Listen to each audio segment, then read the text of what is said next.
ได้มีพิธีลงนามในสัญญาการช่วยเหลือรา GGP จากรัฐบาลญี่ปุ่นโครงการก่อสร้างน้ำลิ้นน้ำสะอาดให้แก่ประชาชนบ้านหมูตืนเมืองบุญใต้แขวงพงศาลีเข้าร่วมเป็นสักขีพยานนิทานสันติเกียวยสารรองเลขาพักแขวงประธานคณะกรรมการปกครองแขวงพงศาลีนิทานโคอิซึมิซึโตมุเอกอัครราชทูตวิสามัญผู้มีอำนาจเต็มแห่งญี่ปุ่นประจำสปป.ลาวมีบรรดาทานหัวหน้าแผนกการที่เกี่ยวข้องของการสาธารณสุขเมืองเวินไตมีวิชาการจากสถานทูตญี่ปุ่นประจำสปป.ลาวแขวงพงศาลีเข้าร่วม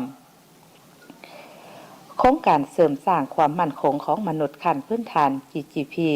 ก่อสร้างระบบน้ำดินบ้านหมู่เตินเมืองเวินไตแขวงพงศาลี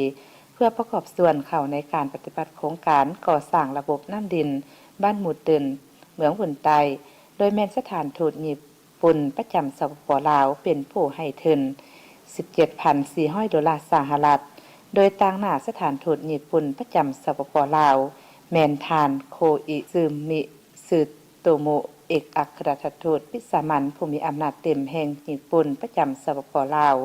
ของการสาธารณสุขเมืองบุญไตโดยแม่นทานนางแปงสุขราศีหัวหน้าของการสาธารณสุขเมืองบุญไต